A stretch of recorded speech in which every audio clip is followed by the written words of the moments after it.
আসসালামু আলাইকুম। তাহমিনাস লাইফ ক্যাপচারে আপনাদের সবাইকে স্বাগতম। কেমন আছেন আপনারা সবাই? আমরা সবাই আলহামদুলিল্লাহ ভালো আছি। চলে এলাম বরাবরের মতো নতুন আরও একটি ব্লগ নিয়ে। আশা করছি শেষ পর্যন্ত সবাই সাথেই থাকবেন। আমার গত ব্লগটি যারা যারা দেখেছেন তারা তো জানতেই পেরেছেন যে আমি পটুয়াখালীতে দাদার বাড়িতে আছি, আর দাদার বাড়ি থেকে ফুপুর বাড়ির উদ্দেশ্যে রওনা দিয়েছি। আর এই তো ফুপুর বাড়িতে চলে এসেছি। আসার পরে আর কোনো ভিডিও করা হয়নি।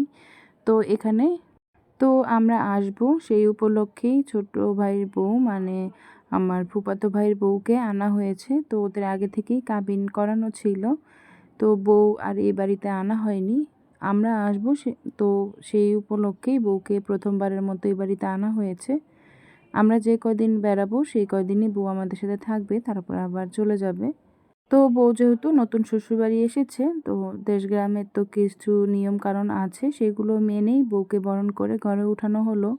আর সেদিন আর কোনো ভিডিও করা হয়নি। আসলে আপনজনদের কাছে গেলে আর কোনো ভিডিও করতে ইচ্ছে করে না তখন আর অনেক বছর পরে অনেক রিলেটিভদের কাছে পেয়েছি, তাই আর মোবাইলে ধরতে ইচ্ছে করে না। তো সেদিন আর ভিডিও করা হয়নি। আর এটা হচ্ছে তার পরের দিন সন্ধ্যায় ফুপু ফুচকা বানিয়েছিল।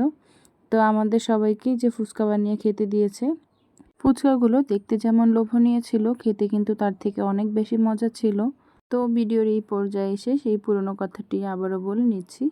যারা এতক্ষণ যাবৎ ধৈর্য ধরে আমার ভিডিওটি দেখছেন কিন্তু একটি লাইক দেননি, প্লিজ একটি লাইক দিয়ে আমার ভিডিওটি দেখা কন্টিনিউ করুন। আর আপনি যদি আজকে নতুন আমার চ্যানেলটি ভিজিট করে থাকেন, আমার আজকের ভিডিওর কোনো অংশ যদি আপনাদের কাছে ভালো লেগে থাকে, তবে আমার চ্যানেলটি সাবস্ক্রাইব করে আমার সাথেই থেকে যেতে পারেন এবং আমার আজকের ভিডিওর ভালো এবং মন্দ দিকগুলো আমাকে কমেন্টস করে জানাতে পারেন। আর যারা প্রতিনিয়ত এই কাজগুলো করে আমাকে সাপোর্ট করে যাচ্ছেন, তাদেরকে জানাচ্ছি অসংখ্য অসংখ্য ধন্যবাদ। তো এখানে ছোট বড় সবাই মিলে আমরা ফুচকার উপরে হামলা দিয়ে পড়েছি, ফুচকা খাচ্ছি। তারপর এই তো নতুন জামাই যেহেতু শ্বশুরবাড়িতে গিয়েছে আর সাথে নতুন আরও একটি বউ আছে, তাদের আপ্যায়নের জন্য আমার ফুপু এই যে খাবারের ডালা সাজিয়ে দিয়েছে। এখানে দিয়েছে আস্ত একটি মুরগি, এটা হচ্ছে দেশি মুরগি। সাথে এখানে প্রায় 5 পিসের মতো মাছ দিয়েছে, 5 পিস মাছ আর 3টি ডিম, সাথেই তো সালাদ তো আছেই। তো সবাই মিলে খেয়ে নিচ্ছে, খানা দানা চলছে আর কি।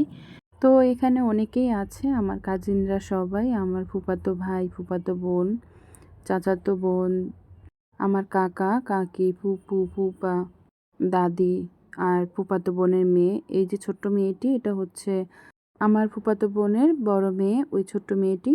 তো ওকে দেখে বোঝা যাচ্ছে না যে ও দাঁড়িয়ে আছে, ওকে কেউ খাবার দিচ্ছে না, কিন্তু ও না কিচ্ছুই খায় না। ওকে সাদা হয়েছে অনেকবার, কিন্তু ও কিছু মুখেই নিবে না, কিন্তু সবাই খাচ্ছে সেটা ও দেখবে। আর এখানে বসে আমার হাজব্যান্ড, আমার এই যে ছোট ভাইয়ের বউ কে খাইয়ে দিচ্ছিল, নতুন বউকে। আর সাথে আমরাও সবাই একটু একটু খাচ্ছিলাম। আর এই যে আমাদের সব থেকে বড় 2জন মেহমান, ওই ছোট্ট মেয়েটি হচ্ছে আমার ফুফাতো বোনের ছোট্ট মেয়ে, আর এই তো আমার জান্নাত। তো ওরা দুজন লেগ পিস নিয়ে খাচ্ছিল, দুজন দাঁড়িয়ে দাঁড়িয়ে। আর ওই যে ওর ছোট মেয়েটির নাম হচ্ছে আয়েশা। তো ওর দাঁতের মধ্যে মাংস ঢুকে গিয়েছিল, তো ওটা বের করে দিচ্ছিল। তো আমাদের ছোট্ট বুড়িদের দেখে আর তাদের খাওয়া দেখে সবাই মাশাল্লাহ বলতে ভুলবেন না। আমি না আমার এই কাজিনদেরকেও ঠিক এতটুকুই দেখেছিলাম, আর অনেককে তো দেখিনি। জন্মের পরে এই প্রথম দেখেছি। তাদেরই এক একজনের একটা দুটা বাচ্চা হয়ে গেছে, বিয়ে হয়ে গেছে আর কি। আর আমার ফুফাতো বোনের আর ওর ফুফাতো বোনের এই যে খরগোশটি দেখুন কত সুন্দর আর কত কিউট। আর শরীরটা খুব নরম ছিল, আমি তো দেখে আদর করছিলাম। তো ও হঠাৎ করে হাত থেকে ছুটে এই যে দৌড়ানো শুরু করলো, তো আমি একটু ভিডিও করে নিয়েছিলাম। ওকে না একটা কুকুর দৌড়ানি দিয়েছিল। তো ওই যে কথায় আছে না, খরগোশের সাথে দৌড়ানিতে পারা যায় না। তো ও নাকি দৌড়ে ঠিক আবার ওর বাসায় চলে গেছে। তারপরে এই তো দুপুরের খাওয়া দাওয়া রেডি হয়ে গেছে আমাদের। এখানে ফুপু হাঁসের মাংস বোনা করেছিল, একেবারে ঝাল ঝাল করে হাঁসের মাংস, সাথে চিতই পিঠা। আর আমি তো ভাত ভক্ত মানুষ, আমার কাছে আবার পিঠা টিঠা ভালো লাগে না, আমি ভাত খেতেই বসে গেছি। জান্নাতের বাবা খেয়েছে হাঁসের মাংস দিয়ে, পিঠা দিয়ে। তো হাঁসের মাংসটা খেতে খুবই মজা হয়েছিল।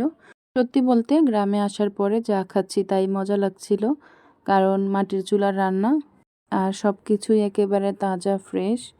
তো 3 দিন 2 রাত ফুপুর বাসায় থাকার পরে এই তো রওনা দিয়েছি আবার দাদাবাড়িতে যাওয়ার জন্য। তো আজকের জন্য বিদায় নিচ্ছি। যারা এতক্ষণ যাবৎ ধৈর্য ধরে আমার ভিডিওটি দেখছেন তাদেরকে অসংখ্য ধন্যবাদ জানিয়ে বিদায় নিচ্ছি। আসসালামু আলাইকুম।